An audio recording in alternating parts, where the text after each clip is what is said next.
Don't ever call this number again. He's mine now. Those were the exact words. A woman's voice, high-pitched, slightly breathless, hissing through the receiver of a phone that wasn't even supposed to be turned on. The audio quality was terrible, compressed and tinny, but the venom in her tone was crystal clear. I was 26 years old, sitting on the cold, deeply stained concrete floor of my detached garage in Milwaukee, Wisconsin. The air in the garage was freezing, hovering somewhere around 35 degrees, smelling sharply of spilled motor oil, damp cardboard, and the faint, dusty scent of dried leaves that had blown under the door. My knees were bleeding. I could feel the warm, sticky trickle of it sliding down my left shin, soaking into the fabric of my socks from where I'd just fallen over a stack of discarded paint cans. The sharp edge of a rusted lid had sliced right through my jeans. I didn't feel the pain. I didn't feel the freezing temperature of the concrete seeping through my thin cotton pants. I didn't even shiver despite the fact that I had no coat, just a thin heather gray t-shirt that offered absolutely zero protection against the biting Midwestern draft. It was 2:14 in the morning. The only light in the garage came from a single flickering fluorescent tube overhead that buzzed with an erratic insect-like hum. 3 hours later, I was sitting in a windowless, climate-controlled room with a private digital forensics team, the smell of stale coffee and ozone thick in the air, and my husband, the man who was currently sleeping in our king-size bed with his arms wrapped around a pillow, had absolutely no idea that his entire life was about to end. To understand why that moment, the bleeding knees, the freezing garage, the hissing voice on the broken phone, was the single best thing that ever happened to me, you need to understand the architecture of my existence. You need to know how utterly, perfectly invisible I had been my entire life. My name is Tamsin Vance. I am an IT security analyst. If you don't know what that actually entails in the real world, it means I am the person multi-million-dollar companies hire to build massive, complex digital walls. I configure the firewalls. I establish the zero-trust architectures. I write the encryption protocols. And then once the executives are feeling safe and secure behind their expensive new fortress, I am the person they hire to try and burn those same walls to the ground. I spend my life looking for vulnerabilities. I don't look at the grand design. I look for the tiny microscopic cracks in a system that some arrogant architect thought was impenetrable. A forgotten administrator password left as admin123, an unpatched legacy server sitting forgotten in a basement, a backdoor left open by a lazy, overworked developer who just wanted to go home on a Friday at 5 p.m. I was always incredibly good at finding the things that people desperately wanted to keep hidden. It's a mundane skill, really, when you strip away the Hollywood hacker glamour. It requires zero magic and infinite patience. I notice patterns. I notice when a digital footprint, a timestamp, a geolocation tag, a packet of data doesn't match the physical reality being presented. I had absolutely no idea how much that one specific, hyper-focused skill would matter in the real world. I didn't know it then, shivering in the garage, but this deeply ingrained habit of checking the metadata, of ignoring the interface and looking straight at the raw logs would literally save my life. I grew up on the deep south side of Milwaukee. We weren't destitute, but we were the kind of working class where every single penny had a specific, designated job before the paycheck even cleared the bank. My dad worked the brutal second shift at a heavy manufacturing plant, coming home smelling of industrial lubricants and hot metal. My mom was a master of retail mathematics. She counted every single item in the grocery cart twice before we even dared to approach the checkout line. I remember the profound, stomach-clenching anxiety of watching the cashier scan our items. The beep of the barcode reader sounded like a countdown timer. If the glowing green total on the register went over $90, my mother's shoulders would instantly lock up. Her jaw would tighten, and the generic brand cereal, the cheap hot dogs, or the powdered milk went right back into the clerk's hands to be returned to the shelf. That kind of childhood teaches you to observe. It forces you to become a human seismograph. You learn to read the room before you even step fully into it. You learn to read the specific, rigid tension in your parents' shoulders, to know if it's a safe day to ask for $3 for a school field trip, or if you should just forge their signature on the permission slip and pretend you didn't want to go to the museum anyway. My grandpa Leon lived with us in that cramped, drafty house. He was a retired commercial locksmith. He was a quiet, hulking man who always smelled like brass shavings, old cherry pipe tobacco, and peppermint lozenges. He used to sit at our wobbly, formica-topped kitchen table for hours on end, picking apart heavy-duty master padlocks with nothing but a bent paper clip and a tiny flathead screwdriver just to keep his arthritic hands busy. I used to sit across from him, my chin resting on my hands, watching him work. I was mesmerized by the delicate, precise movements of his thick fingers. I would listen to the tiny, satisfying clicks of the brass pins setting into place inside the cylinder. One rainy Tuesday afternoon, when I was 10 years old, I watched him pop open a massive, heavy-duty steel padlock in less than 12 seconds. "Grandpa," I asked, tracing the pattern of the formica with my finger, "why do people even bother buying locks if you can just open them that fast?" He didn't even look up from the core mechanism. He just grabbed another lock from his pile. "Because most people don't know how they work, Tam." "But if a bad guy knows how they work, the lock is useless," I countered, my 10-year-old logic feeling entirely foolproof. "A bad guy doesn't want to work this hard," he said, sliding the tension wrench into the keyway. "A bad guy wants a window that was left open. He wants a key under a doormat." "So what does the lock actually do?" I asked, frustrated. Grandpa Leon finally paused. He set the tools down on the table, leaned back in his wooden chair, and popped a peppermint into his mouth. He looked at me with pale, watery blue eyes. "A locked door only stops the honest and the lazy, Tamsin," he said, his voice a low, gravelly rumble. "The honest man sees the lock and respects the boundary. The lazy man sees the lock and decides it's too much effort to break. But if someone truly wants to get in, and they have the patience, no lock in the world is going to stop them.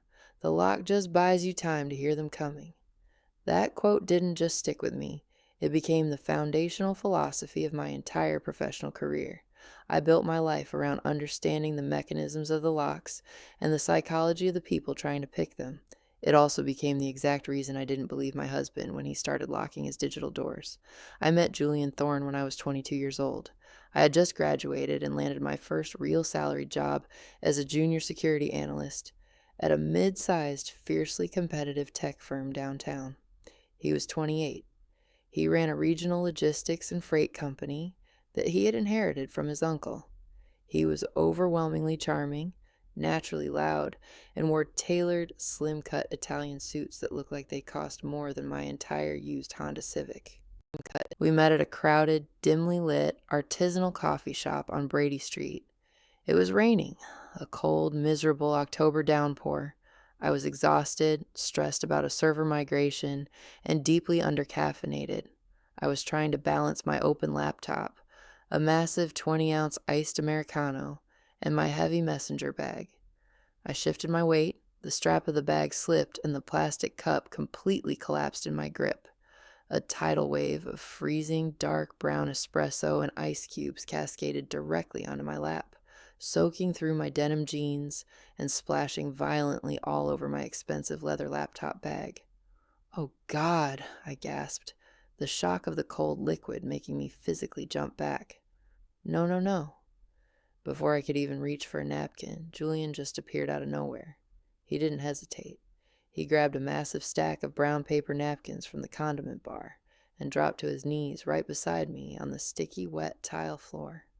"Here, let me get the hardware first," he said, his voice deep and resonant. He started rapidly dabbing the moisture off my laptop bag. Jeans will dry, but motherboards are notoriously unforgiving.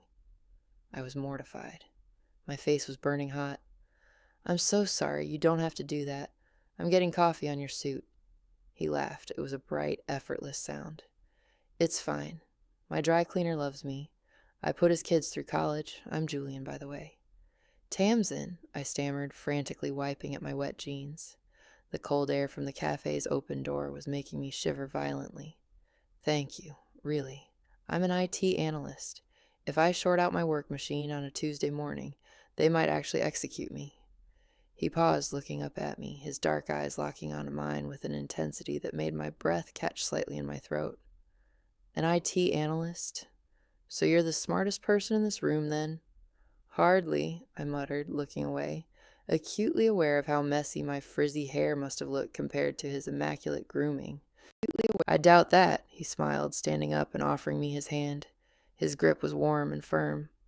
Let me buy you a replacement Americano, Tamsin the analyst. It's the least I can do for a woman who takes her hardware that seriously. He was so profoundly different from me. I was quiet, hyper-analytical, deeply introverted, and perfectly content to sit for 12 hours straight in the dark, glowing, blue light illumination of dual monitors. Julian was a human spotlight. He walked into a room, and the atmospheric pressure completely shifted. People just naturally gravitated toward him. He had this intoxicating, calculated way of making you feel like you were the absolute only person in the entire zip code. When he looked at you, he made you feel like you were the center of the universe. For the first 2 years we were together, we were happy. God, looking back at the memories, it physically aches to admit how completely, blissfully happy we were. We moved into a beautiful, historic colonial house in the suburbs. He used to leave neon yellow sticky notes on my bathroom mirror before he left for work. You are the smartest woman I know. You make my life infinitely better. I am so lucky you spilled that coffee. I kept every single one of those notes in a small wooden box on my dresser. I traced the handwriting with my thumb when I was stressed. I believed them. I internalized them. I found out much, much later that he was writing the exact same notes for her. The exact same phrasing. The exact same neon yellow paper. He wasn't struck by Cupid's arrow. He was mass-producing romance like it was a bulk freight shipment. It was an efficiency protocol. Looking back, with the cold, unforgiving clarity of hindsight, the red flags weren't just flags. They were a massive, synchronized military parade sponsored by a communist dictatorship, complete with marching bands and aerial fireworks. I just willingly chose to wear a blindfold. The first real fracture, the first anomaly in the data stream, was the phone. We were celebrating our 3rd anniversary. We were sitting at an aggressively trendy, impossibly dark tapas restaurant in the 3rd Ward. The air smelled of roasted garlic, searing chorizo, and expensive red wine. The ambient noise was deafening, a chaotic blend of clinking glasses and loud, pretentious laughter.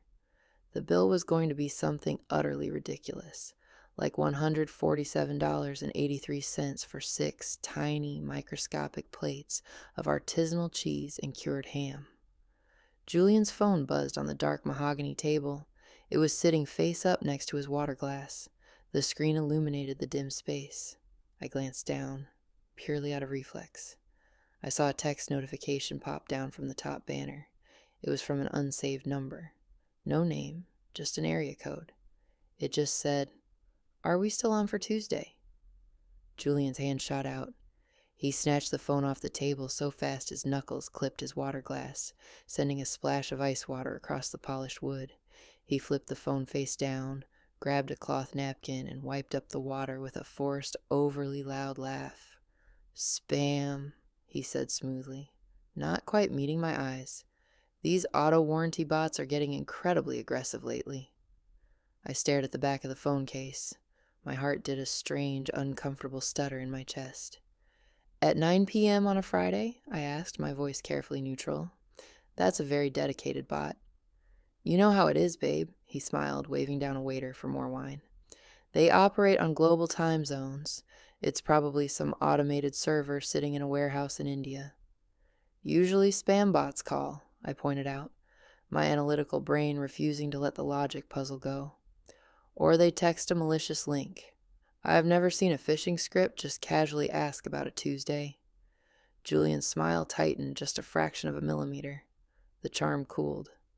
"Babe, it's a phishing script. Why are we talking about my spam text when we have this amazing jamón ibérico right in front of us? I'm just saying, From a security standpoint, you might want to block the number. I already did, he said sharply. Now please eat your cheese before it gets warm. You're ruining the mood. I told myself it was nothing. I wanted the jamon iberico to taste good. I wanted the expensive dinner to be a happy anniversary memory. So I built a mental firewall around that text message, isolated the anomaly, and dropped the packets of my own rising doubt. It wasn't nothing. 2 weeks later, the physical barrier was erected. The passcode on his primary iPhone changed. For 3 entire years, his passcode had been 0814, my birthday, August 14th. It was a sweet, sentimental gesture he had made a big deal out of when we first moved in together. Suddenly, on a random Tuesday evening, I picked his phone off the kitchen counter to check the local Doppler radar because heavy storm clouds were rolling in, and my own phone was tethered to a charging cable in the master bedroom. I tapped in 0814. The screen vibrated with a harsh haptic buzz. Passcode incorrect. I frowned. I typed it again, slower. Passcode incorrect. The prompt had also changed from a 4-digit numeric pad to a full alphanumeric keyboard. I set the phone back down on the granite counter. The cold stone felt shocking against my fingertips.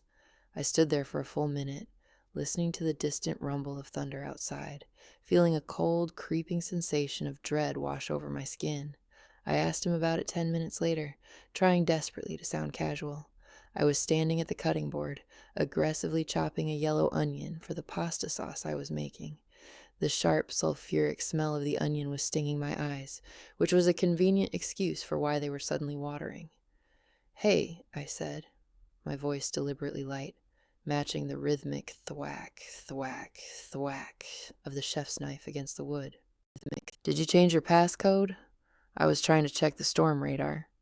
He was sitting at the kitchen island, typing an email on his laptop. He didn't even look up from the glowing screen. "Yeah," he said, his tone entirely dismissive. "Company policy. My IT guy forced a network security update across all our devices, had to make it a complex alphanumeric protocol. It's super annoying. I can barely remember it myself." I stopped chopping. The knife hovered in the air. "Your IT guy forced an alphanumeric MDM protocol on your personal mobile device?" I asked. "Yeah, compliance stuff. Julian, you only have 14 employees. You don't have a mobile device management server." He finally looked up, his eyes narrowing, his jaw setting into a hard, aggressive line. "Are you auditing my company's tech infrastructure now, Tamsin? Because I really don't need a lecture on network security while I'm trying to close a freight deal." "No," I said softly, my chest tightening. "I'm just saying, that's a very advanced protocol for a small logistics firm." "Well, maybe we're upgrading," he snapped, slamming his laptop shut. "Jesus, you are so deeply paranoid sometimes. It's exhausting." He grabbed his laptop and stormed out of the kitchen, leaving me alone with the smell of raw onions and a sinking realization. I am a senior IT security analyst. I know for an absolute, undeniable, empirical fact that his small, disorganized logistics company did not have an MDM protocol. They barely had a functioning Microsoft Exchange email server. They still used shared passwords on sticky notes. But I didn't say anything else. I just nodded to the empty room, wiped my stinging eyes, and kept chopping the onions. If I could somehow invent a time machine and go back to that specific moment, standing on the cold kitchen tiles, I would grab my past self by the shoulders and scream at her to run. I would tell her to pack a bag and disappear into the night. But I stayed. I loved him. I wanted the anomaly to be a glitch, not a virus. And that willful ignorance is exactly how I almost lost everything I'd ever worked for. The real structural fracture didn't happen with a scream. It didn't happen with a late-night confession or lipstick on a collar. It happened with a mundane digital bank statement. We had a joint checking account at a major national bank. We used it strictly for shared household expenses, the mortgage on the Colonial, the utilities, the groceries, the dog food. Julian handled all the big financial investments, the savings, the retirement portfolios. He always told me, "Let me handle the stress of the portfolio, babe. You just focus on your tech stuff. I'm the businessman here. I willingly let him do it because, honestly, I absolutely hated dealing with traditional finance. Give me a complex network topology map. Give me 1,000 lines of Python code to debug, but keep me as far away from mutual funds and APR rates as humanly possible. It was a division of labor that I thought was based on trust. One freezing, gray morning in late November, I was sitting in my home office, logging into the joint banking portal to pay the biannual county property tax bill. The interface had recently updated, and the navigation tabs were moved. Instead of clicking on Bill Pay, my mouse slipped, and I clicked on a linked tab labeled External Transfer History. The screen populated with a long, scrolling list of transactions. I started to click the back button, but my eyes caught a pattern. My brain is hardwired to detect patterns. There was a recurring outbound transfer. Every single month on the exact same day, the 15th, exactly $4,500 was being routed out of our joint account and sent to a recipient labeled as Apex Freight Solutions, LLC. I leaned forward in my ergonomic mesh chair. I frowned, the skin between my eyebrows pulling tight. I knew Julian's vendors. He complained about them loudly and constantly at the dinner table. I knew about Midwest Hauling. I knew about Great Lakes Transit. I had never, ever heard the name Apex Freight Solutions. A cold prickle of adrenaline started at the base of my neck and radiated down my spine. I opened a new tab on my second monitor. My fingers flew across the mechanical keyboard, the heavy clack, clack, clack of the switches echoing in the quiet room. I pulled up the Wisconsin Department of Financial Institutions State Business Registry. I typed in Apex Freight Solutions and hit enter. The database query took 1.4 seconds to load. The LLC was active. It was registered to a sterile, anonymous P.O. box located in a rundown strip mall in Wauwatosa, a suburb 20 minutes away. I scrolled down to the registered agent field, expecting to see Julian's name, or maybe his uncle's name. The registered agent was a woman. Her name was Corinne Vance. My stomach literally dropped. It felt like I was in an elevator whose cables had just snapped. The cold, ambient temperature of the room seemed to plummet. I felt a wave of profound nausea wash over me, the metallic taste of panic flooding the back of my throat. My peripheral vision tunneled, the edges of the room darkening until the only thing I could see was the glowing white text on my monitor. Corinne Vance. She had my last name. She had my married name. My husband had created a shadow company, and the registered agent was a woman parading around with my legal surname. I didn't confront him immediately. I didn't scream. I didn't throw a plate at the wall. I am an analyst. When an analyst finds a massive anomaly in the system, they don't scream at the server rack. They don't smash the keyboard. They isolate the environment. They quietly deploy monitoring tools. They gather data. I started watching him, really, truly watching him. I stopped being his wife and I became an auditor. And the systematic escalation of his cruelty, his gaslighting, and his psychological warfare over the next few months was utterly staggering to witness. It was a masterclass in emotional destruction.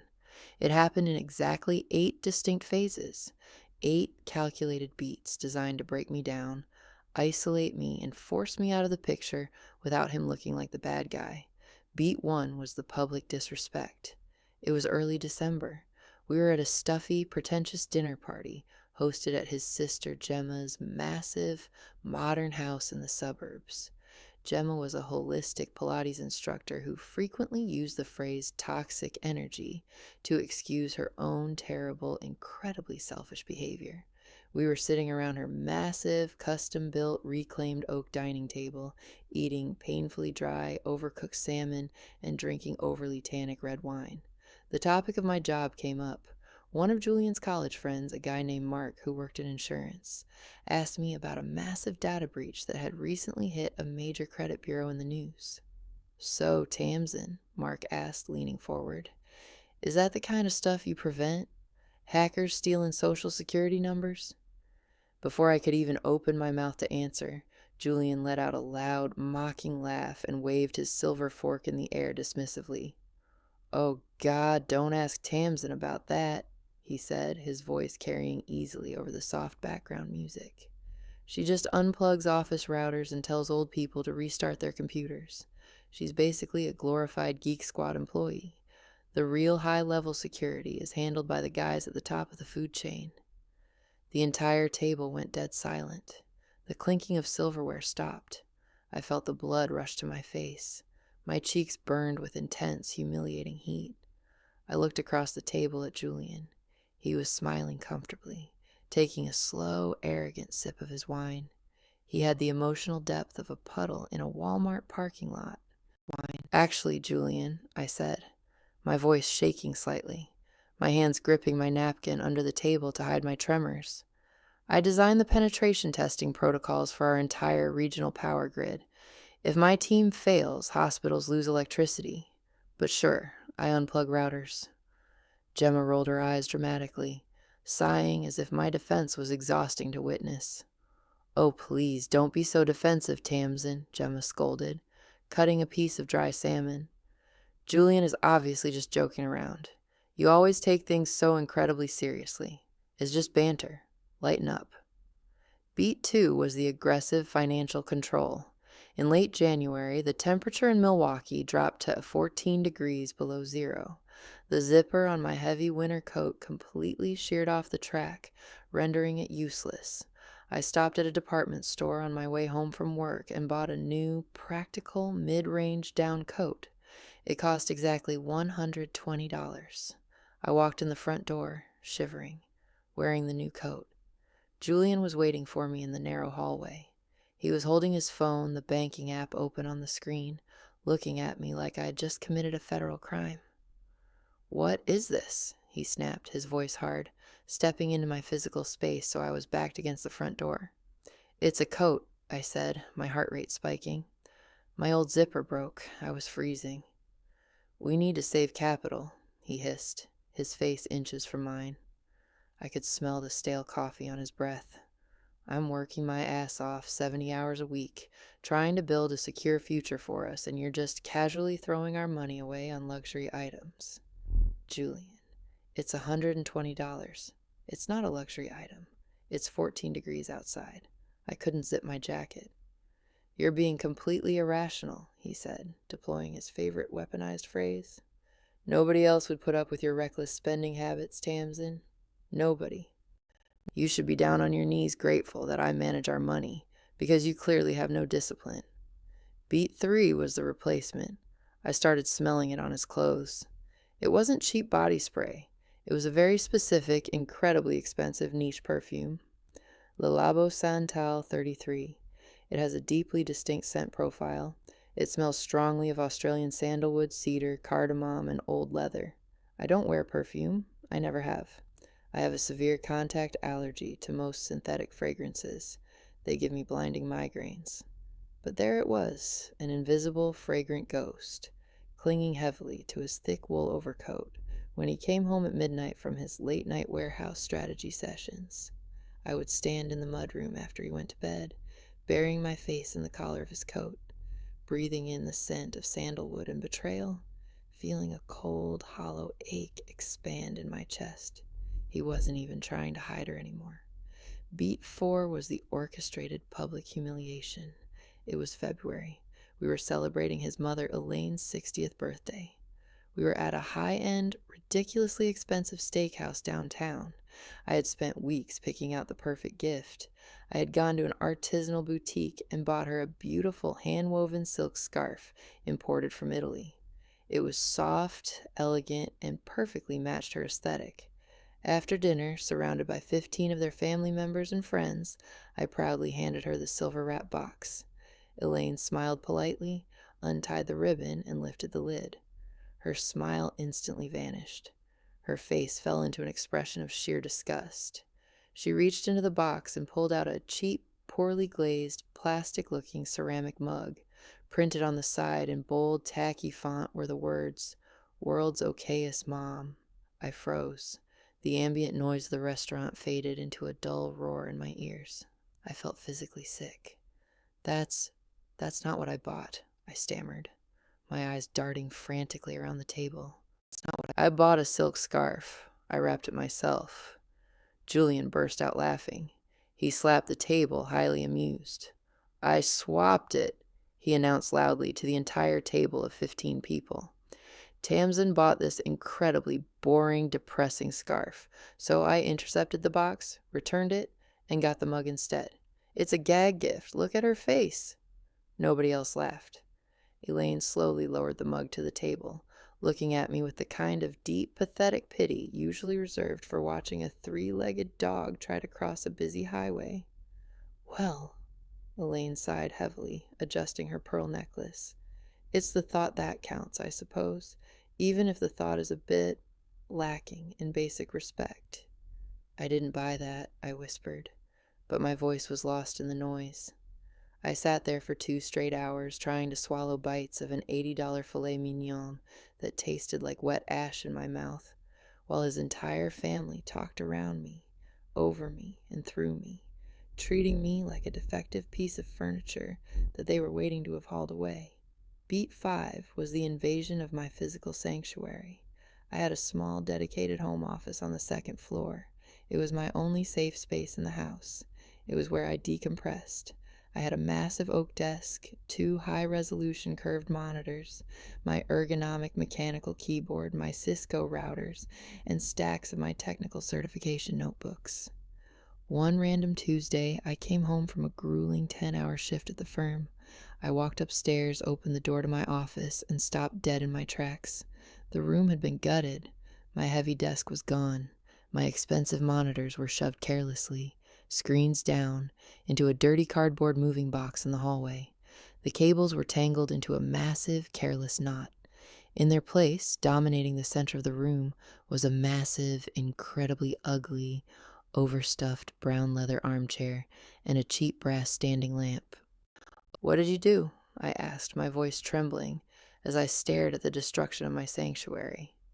Julian walked up the stairs behind me, casually sipping a chalky vanilla protein shake from a blender bottle. "I needed a quiet reading room," he said, shrugging his broad shoulders.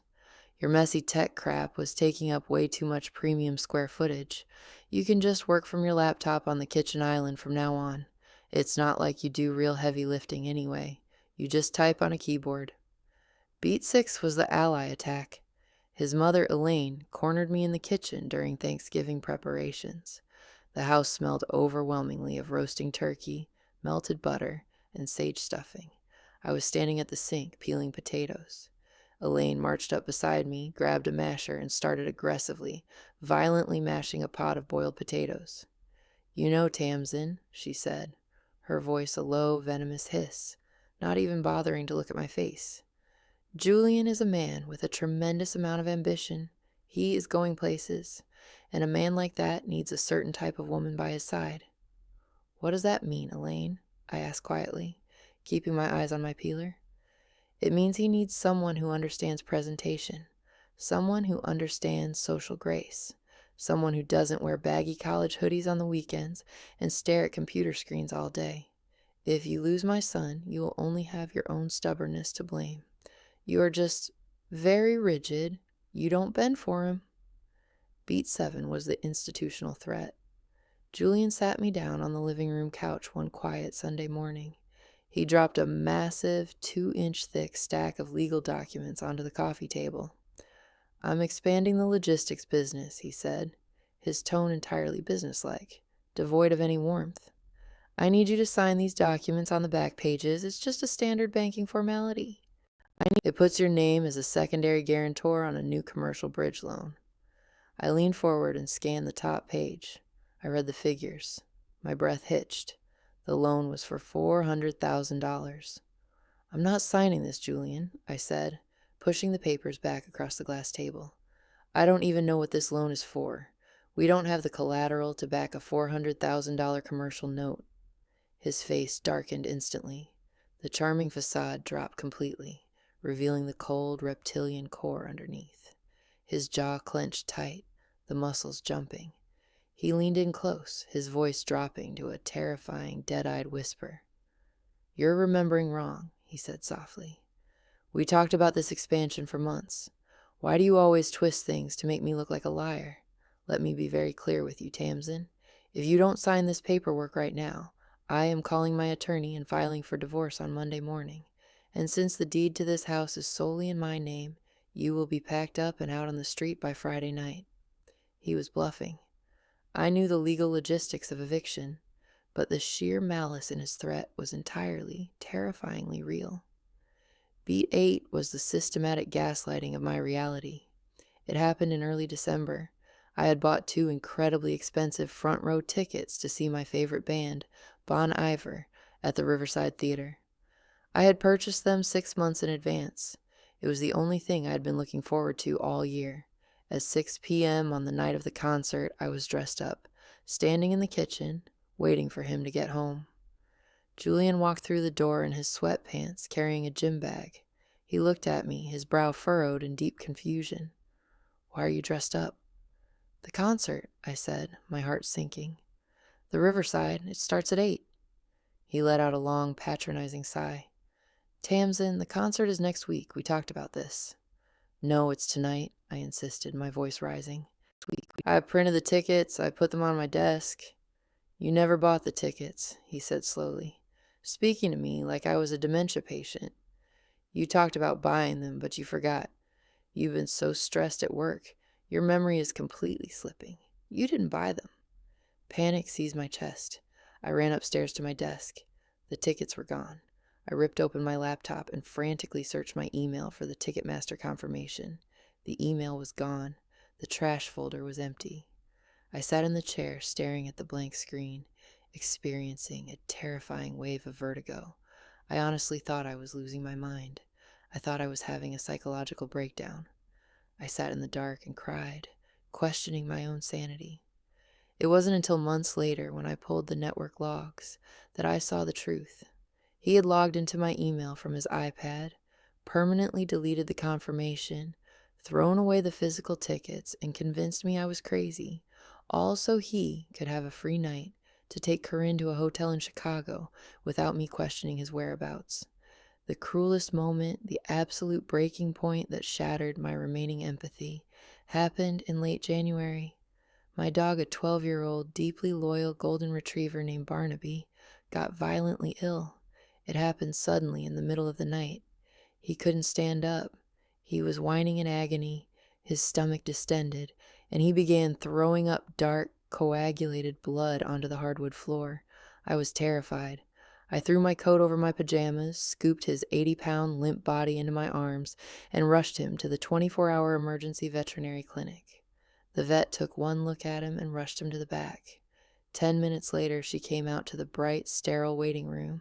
The air smelled sharply of bleach, rubbing alcohol, and wet dog fur. "It's gastric dilatation volvulus," she said grimly. "His stomach is twisted. It's fatal if we don't operate immediately. The emergency surgery plus the ICU recovery time requires a deposit of $4,800 up front before we can put him under anesthesia." "Do it," I said, sobbing, wiping my nose on my sleeve. "Save him, please." I ran to the front desk. I pulled out my blue debit card for our joint account and handed it to the receptionist. She swiped it through the terminal. It beeped a harsh, low tone. Declined. "There must be a mistake," I stammered, my hands shaking uncontrollably. "Try it again. Please try it again." She swiped it again. Declined. "I'm sorry, ma'am," the receptionist said gently. "The bank is returning an insufficient funds code." I pulled out my phone in a blind panic. I called Julian. It rang 4 times before he picked up. "What?" he answered, his voice thick with sleep and irritation. I was standing in the bright lobby, crying hysterically. "Julian, the joint card is declining." Barnaby's stomach twisted. "He needs emergency surgery right now, or he's going to die. I need to pay." "Oh," Julian said, his voice entirely casual, devoid of an ounce of panic. "Yeah. I swept the funds out of the joint account into my private business ledger this afternoon. We're doing a massive vendor payout tomorrow morning. I needed the liquidity." "Julian, please," I begged, the tears streaming down my face, my voice cracking. "He's dying in the back room right now. Transfer the money back to the joint. Just $5,000. Just move it back." There was a long, agonizing pause on the line. I could hear the faint sound of a siren passing his window miles away. Then he sighed, a heavy, inconvenient sigh. "Tamsin, listen to me," he said, using his authoritative boardroom voice. "He's just a dog. He's 12 years old. That's ancient for a retriever. It is a terrible return on investment. I am not wasting $5,000 of my hard-earned capital on a dying animal just so he can limp around for another 6 months. Tell them to put him down. It's the logical choice." He hung up. I stood there in the sterile lobby, holding the phone to my ear, listening to the dead, rhythmic beep of the disconnected dial tone. In that exact fraction of a second, something inside my brain completely snapped. It wasn't a loud, fiery explosion. It wasn't a dramatic scream. It was a quiet, heavy, metallic click. It sounded exactly like the heavy driver pins of a padlock sliding permanently into place. I stopped crying. My tears dried up instantly. My heart rate slowed down to a steady, calm rhythm. The panic vanished, replaced by a cold, absolute, crystalline clarity. I didn't call him back. I reached into the hidden lining of my wallet, pulled out my own personal emergency credit card, a card I had kept entirely secret for absolute disasters, and handed it to the receptionist. I paid the $4,800. Barnaby survived the surgery, and as I sat in that hard plastic chair in the waiting room for 6 hours, smelling the antiseptic and listening to the hum of the fluorescent lights, I made a silent vow. I decided, with absolute, unwavering certainty, that I was going to systematically, entirely ruin Julian Thorne. I am not saying I wanted him dead. I am not a violent person. I'm just saying that if he suddenly, spontaneously burst into flames in front of me, I wouldn't waste my good bottled water trying to put him out. The discovery that armed my warhead happened exactly 3 weeks later.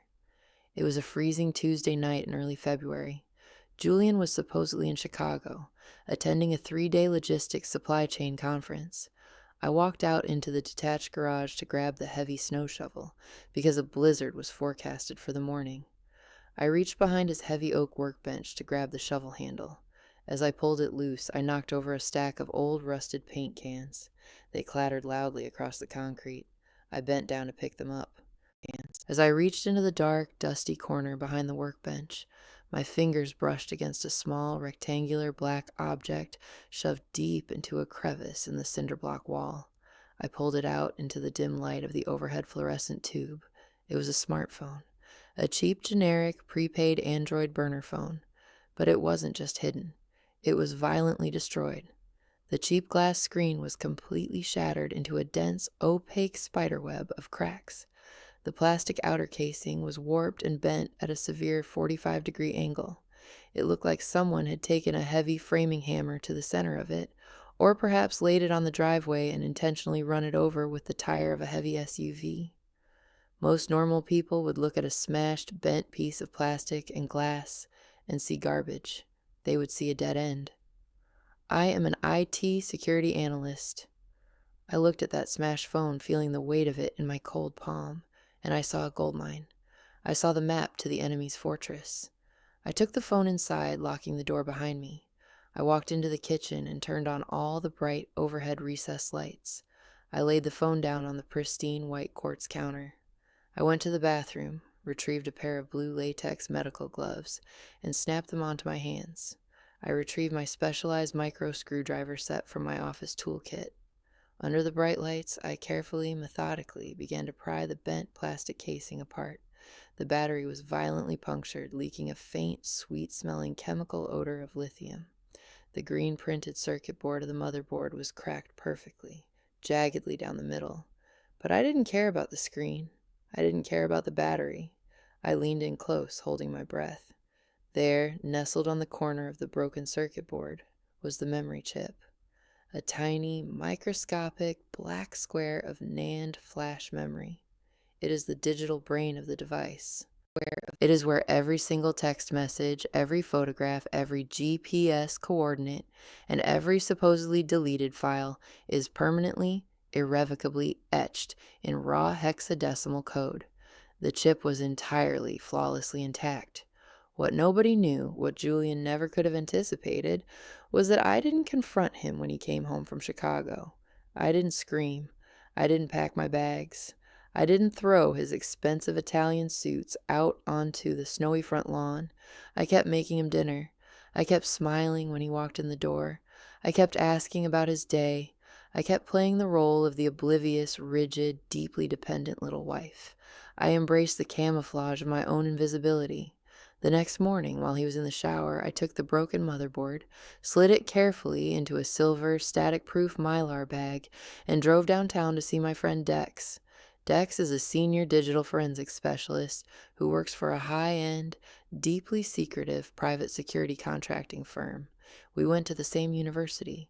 Dex owes me his entire lucrative career because I spent 6 agonizing months tutoring him through his advanced cryptography and network architecture finals when he was failing. He works out of a massive subterranean basement lab in a concrete building downtown. The lab always smells intensely of stale Red Bull, burnt soldering iron flux, and hot electronics. I walk past the security desk, scan my guest badge, and drop the silver Mylar bag directly onto his messy desk. "I need a complete chip-off data recovery," I said, my voice flat, devoid of emotion. Dex spun around in his chair. He was wearing a black hoodie, his eyes dark with exhaustion. He opened the bag, slid the cracked motherboard out onto his anti-static mat, and adjusted his heavy, illuminated magnifying ring over it.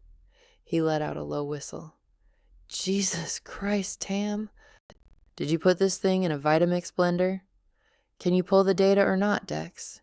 He squinted through the magnifying glass, adjusting the focal length. "The physical NAND chip looks clean. No microfractures on the silicon. Yeah. I can put it on the BGA rework station, heat it up, desolder it from the board, and read the raw hex data directly using a chip reader. Then I have to rebuild the entire file system structure from scratch. But it's going to take a few days, and I have to run a brute force script to bypass whatever encryption protocol they had running on the OS. "Do it," I said, leaning over his desk, locking eyes with him. "And Dex? Do not log this project into the company system. This doesn't exist on paper." He looked at my face. He saw the cold, dead, terrifying emptiness in my eyes. He didn't ask a single question. He just nodded slowly and reached for his heat gun. For 4 excruciating days, I lived in a state of agonizing, vibrating hyper-awareness. I felt like a spy deep behind enemy lines. I watched Julian eat his generic cereal in the morning. I watched him tie the laces of his expensive dress shoes. I listened to him complain endlessly about his stressful board meetings and his incompetent staff. I nodded. I smiled. I poured his coffee. And I felt absolutely entirely nothing. I had the emotional range of a broken parking meter. I was a machine, waiting for the output data. On Friday night at 11:30 p.m., my phone vibrated. It was Dex. "You need to come down here," Dex said. His voice was incredibly quiet, tight with tension. "Right now." I drove to the lab in the middle of a freezing, torrential rainstorm. The windshield wipers beat a frantic rhythm against the glass. When I finally walked into the basement lab, Dex had his 3 massive monitors angled away from the glass door. When I sat down next to him, he slowly turned the monitors toward me. "I rebuilt the file system," Dex said, rubbing his bloodshot eyes with the heels of his hands. "Tamsin, I'm so sorry. This guy isn't just cheating on you. He's running an entirely parallel life." I stared at the glowing screens. Dex had successfully extracted and decrypted the unencrypted SQLite database for the WhatsApp messaging application. There were thousands upon thousands of messages. The other number belonged to Corinne. I grabbed the mouse and started scrolling through the chat logs. They weren't just romantic, disgusting messages about how much they loved each other. They were deeply, terrifyingly logistical. "Did you move the funds yet?" Corinne asked on October 14th at 2 p.m. "Yeah. Wired $45,000 to the Apex account through the dummy vendor shell. The idiot wife didn't even notice the balance drop," Julian replied at 2:05 p.m. I kept scrolling, my hands steady, my breathing shallow. I found the hidden photo directory. Corinne wasn't just a mistress he saw on weekends. She was wearing a massive 3-carat diamond engagement ring. My husband was legally married to me, but he was actively engaged to another woman. I found PDF copies of a lease agreement. They had signed a 2-year lease on a $6,000 a month luxury penthouse condo in downtown Chicago. I found email forwards from a luxury travel agent. They were actively planning a massive destination wedding in Cabo San Lucas for the following spring. But the affair, the betrayal of the heart, wasn't the real weapon. The affair was just sad, pathetic human weakness. The real weapon, the thermonuclear device, was the hidden Excel spreadsheet Dex had found, buried deep in an obscured system directory on the android's internal storage. Julian was using his position at the logistics company to actively, systematically embezzle money from his own primary investors. He was fabricating fake freight invoices, paying them out from the company's operating capital, and funneling the money directly into the Apex Freight Solutions LLC account that Corinne controlled. But that wasn't even the worst part. The worst part, the part that made my blood run entirely cold, was the real estate folder. Julian had taken out a massive, fraudulent, high-interest line of credit against our colonial home. He had bypassed the notary requirement by forging my electronic signature on the digital DocuSign logs. He had actively siphoned exactly $572,000 of equity out of the house. His grand plan was meticulously laid out in his text to Corinne. He was planning to bankrupt the logistics company, default on our home mortgage, let the bank foreclose and throw me out onto the street, and walk away completely clean to Chicago with his new fiancé and over $500,000 in stolen laundered funds. He smashed the phone with a hammer because he thought he was physically destroying the evidence, Dex said quietly, staring at the floor. He thought breaking the glass deleted the data. A locked door only stops the honest and the lazy, I whispered, the ghost of Grandpa Leon's voice echoing in the sterile room. What do you want to do, Tam? Dex asked, looking at me with deep concern. Do you want me to call a divorce lawyer? Do you want to call the police? No, I said softly, my eyes fixed on the Excel spreadsheet. I didn't key his expensive car. I didn't burn his clothes on the front lawn. I am an adult. I am a senior security analyst. I systematically, ruthlessly, and methodically dismantled his entire financial and social existence. I spent the next 3 months living a double life of my own, quietly building an impenetrable ironclad case. I used my advanced network access credentials to quietly remotely log into the default gateway of our home router. I pulled the historical packet logs. I definitively proved that the specific IP address used to forge my digital signature on the fraudulent loan documents belonged to the unique MAC address of Julian's personal laptop, operating on our home Wi-Fi network at a time when I was physically badged in at my office building 20 miles away. I mapped the subnet masks. I compiled a massive 400-page, heavily indexed physical dossier.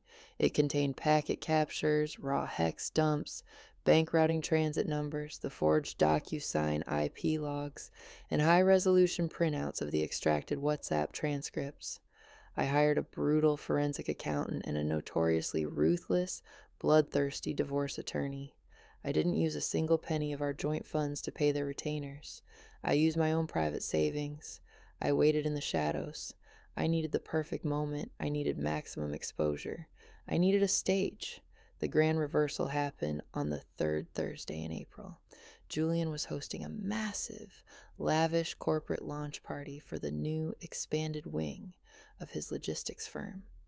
In reality, according to the secret spreadsheets, the entire party was a desperate smoke and mirrors event designed to calm down his anxious investors and keep them distracted just long enough for him to pull the plug, drain the final accounts, and run to Chicago. The party was held at a high-end, exclusive rooftop venue overlooking the Milwaukee skyline in the 3rd Ward. The air was crisp and cold. The venue was absurdly decadent. There were massive, glittering ice sculptures shaped like cargo ships. There were waiters in crisp white tuxedos carrying silver trays of imported champagne. There were roughly 50 people in attendance. His primary corporate investors, his entire family, his college friends. I arrived exactly 1 hour late. I wasn't wearing my baggy college hoodie. I was wearing a stunning, tailored, floor-length, emerald green silk dress that I had bought specifically for this night. It hugged my frame perfectly, the fabric heavy and luxurious. It cost more than my entire casual wardrobe combined. I wore sharp, black stiletto heels that clicked loudly against the polished hardwood floor. My hair was styled. My makeup was flawless.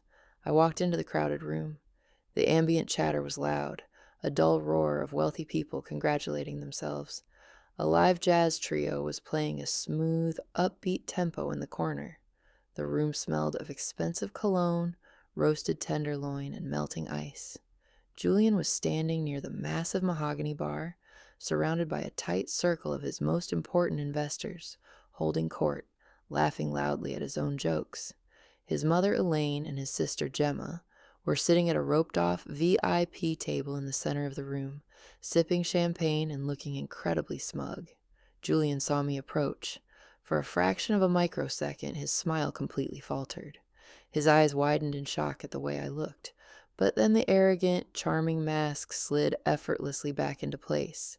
He excused himself from the investors, walked over to me, and grabbed my bare arm. His grip was entirely too tight, his fingers digging painfully into my skin. "You're late," he hissed under his breath, his smile frozen on his face for the benefit of the room. "And what the hell are you wearing? How much did that dress cost? I explicitly told you to stop spending our money." "Hello, Julian," I said, my voice perfectly level, my heart rate steady at a calm, resting 80 beats per minute. "Go sit down at the table with my mother," he ordered, trying to physically steer me away from the bar. "Don't talk to anyone. I am closing a major, multi-million-dollar funding round tonight, and I cannot have your awkward energy ruining the vibe." I stopped walking. I planted my heels firmly into the floor. "Actually," I said. I didn't whisper. I projected my voice. I spoke loud enough that the 3 primary investors standing 10 feet away paused their conversation and turned to look at us. "I brought some new, updated financial projections for the investors to review." Julian frowned, a deep crease forming between his brows. His grip on my arm loosened in confusion. "What are you talking about? You don't work for my company, Tamsin. Stop embarrassing me. Go sit down." I ignored him. I reached into my large, structured designer leather bag. I pulled out 3 thick, professionally bound, heavy black folders. I didn't hand them to Julian. I stepped entirely around him, walked directly up to his lead private equity investor, an older, stern-looking man named Richard, who had sunk $3 million into the firm, and handed the folder directly to his chest. "Richard," I said calmly, maintaining absolute, unwavering eye contact, "I think you and your board will find the outbound routing history for a shell company called Apex Freight Solutions extremely interesting. Specifically, the $572,000 in operational capital that has been systematically diverted from your recent cash injections into an offshore LLC solely owned by Julian's secret fiancé, Corinne Vance." The upbeat jazz music suddenly seemed very, very quiet. Julian's face went completely, totally blank. The arrogant charm evaporated into thin air. The color drained from his cheeks so violently and so fast that he looked like a wax corpse. "Tamsin, what the hell are you doing?" he stammered, his voice cracking, pitching up an octave in pure panic. He looked at Richard, waving his hands frantically. "Richard, don't look at that. She's crazy. She's my wife. She's having a severe mental breakdown. She's off her medication." Richard ignored him. He opened the heavy black folder. The first page wasn't a spreadsheet. It was a high-resolution, full-color printout of the WhatsApp messages between Julian and Corinne, complete with the indisputable digital metadata timestamps, the geolocation tags, and the photos of the engagement ring. The second page was the forged commercial loan documents, printed side by side with the ISP tracking logs, definitively proving Julian's laptop had executed the digital signature. You're remembering wrong, Julian, I said, throwing his exact weaponized gaslighting phrase right back into his face. My voice carried clearly across the silent room. You didn't destroy the burner phone in the garage. You just cracked the outer casing and snapped the motherboard. The NAND flash memory chip was perfectly, flawlessly intact. I am a senior IT security analyst. Remember? I am the one who does the heavy lifting. Suddenly, Gemma stood up violently from her VIP table. Her chair scraped loudly against the wood floor. Tamsin, stop this right now, Gemma yelled, her face red with anger, marching toward me. You are ruining his night. You are so deeply toxic. I slowly turned my head and looked at Gemma. My expression was entirely deadpan. Turn to page 42 in the appendix, Gemma, I said, my voice cutting through the air like a scalpel. Julian used your social security number, the one you gave him for that blank power of attorney 3 years ago, to open a shadow credit card in your name.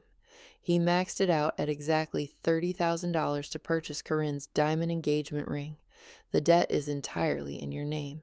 You might want to check your credit score. Gemma stopped dead in her tracks. The anger instantly drained out of her body, replaced by sheer terror. She turned slowly and looked at her brother. Julian, Gemma whispered, her voice shaking. Julian, is that true? Tell me she's lying. Julian was physically shaking. His hands were trembling so violently that he couldn't maintain his grip on his crystal champagne flute. It slipped from his sweaty fingers. The glass hit the hardwood floor and shattered into 1,000 glittering pieces. It was a loud, explosive crash in the suffocatingly silent room. That's not what happened, Julian yelled desperately, physically backing away from Richard. Richard was now staring at him with a look of pure, unadulterated, homicidal rage. She fabricated this, Richard. I swear to God, she's a hacker. She faked the data. She manipulated the IP logs to frame me. I smiled. It wasn't a warm smile. It was a small, cold, terrifyingly satisfied smile. The FBI doesn't think so, I said quietly. Right on absolute perfect cue, the heavy brass doors of the private elevator at the back of the venue chimed loudly. The doors slid open. 2 men wearing dark, nondescript federal suits stepped out into the lobby, followed immediately by a fully uniformed Milwaukee Police Department officer. My attorney had forwarded the entire irrefutable 400-page dossier to the Federal White-Collar Crime Division 3 days ago. They had been waiting for the exact moment the party started to execute the arrest warrant. I looked at Julian. He was visibly shrinking. The loud, charming, commanding, terrifying man who had controlled my life, who had made me feel small and crazy and worthless, was completely gone. He looked small. He looked pathetic. He looked utterly terrified. His mother, Elaine, was sitting at her VIP table, clutching her pearl necklace, her mouth hanging wide open in shock, entirely unable to speak. I turned around. I adjusted the strap of my designer purse comfortably on my shoulder. I looked at Julian one last, final time. Enjoy the real security at the top of the food chain, Julian, I said. I turned my back on him. I walked away. I didn't look back as the federal agents approached him. I didn't flinch when I heard him start to cry and beg Richard for help. I walked straight to the elevator, stepped inside, and pressed the heavy brass button for the ground floor lobby. As the door slid shut, cutting off the sounds of his collapsing empire, I closed my eyes and took a massive, deep breath. The air inside the elevator didn't smell like sandalwood or expensive champagne. It smelled like rain, ozone, and absolute undeniable freedom. The aftermath of the dossier drop was a cascade of absolute total destruction. Within 2 weeks, Julian's logistics company was raided and seized by federal financial regulators. His assets were frozen. The private equity investors sued him into total oblivion, liquidating whatever capital he had left. Within a month, a grand jury indicted him on 14 separate federal counts of wire fraud, bank fraud, and aggravated identity theft. Corinne, the beautiful secret fiancé, completely vanished into thin air the very second the bank accounts were frozen by the feds. She abandoned the luxury Chicago penthouse condo, leaving Julian's name solely on the broken lease with no assets to pay the penalties. Gemma tried desperately to sue him for the identity theft, but because she had willingly signed that blank, notarized power of attorney for him years ago, the credit card company held her legally liable. She was permanently on the hook for the $30,000 engagement ring debt. Her precious, toxic energy suddenly had a very real, very literal financial price tag attached to it, bankrupting her Pilates studio. Elaine, his arrogant mother, was forced to sell her beautiful suburban house to help pay for his massive criminal defense attorney retainers. She now lives in a tiny, cramped, rented apartment in a lower-income suburb that she used to actively mock at dinner parties. 3 months later, I received an automated collect phone call from a county holding facility.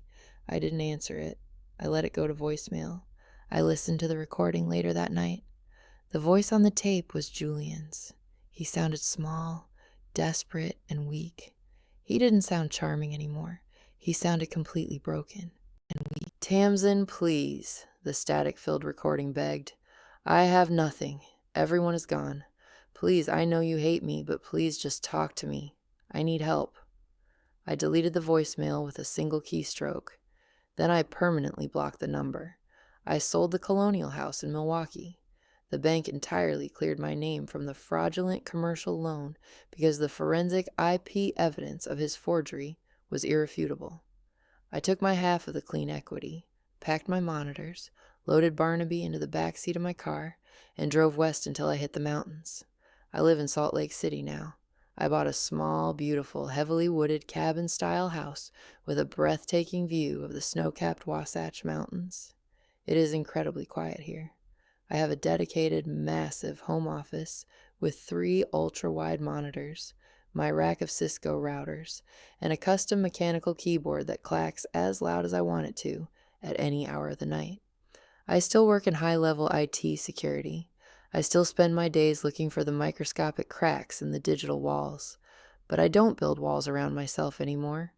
Yesterday morning, I was sitting out on my back wooden porch. The mountain air was crisp and biting, smelling of pine needles and cold earth. Barnaby, my golden retriever, was sleeping peacefully at my feet, his thick fur soaking up a warm patch of morning sunlight. I was drinking a heavy ceramic mug of hot black coffee, no sugar, no cream. I took a sip, letting the bitter warmth wash over my tongue, and I looked over my shoulder at the heavy, complex digital biometric lock I had installed on my back door. I smiled, thinking of Grandpa Leon sitting at the wobbly kitchen table, smelling of peppermint and brass. A locked door only stops the honest and the lazy. Julian Thorne was never an honest man. He was a liar, a thief, and a manipulator. But in the end, when it truly mattered, he was incredibly, incredibly lazy. He thought smashing a piece of glass was enough to hide his sins. He didn't want to do the heavy lifting, and that was his biggest fatal mistake.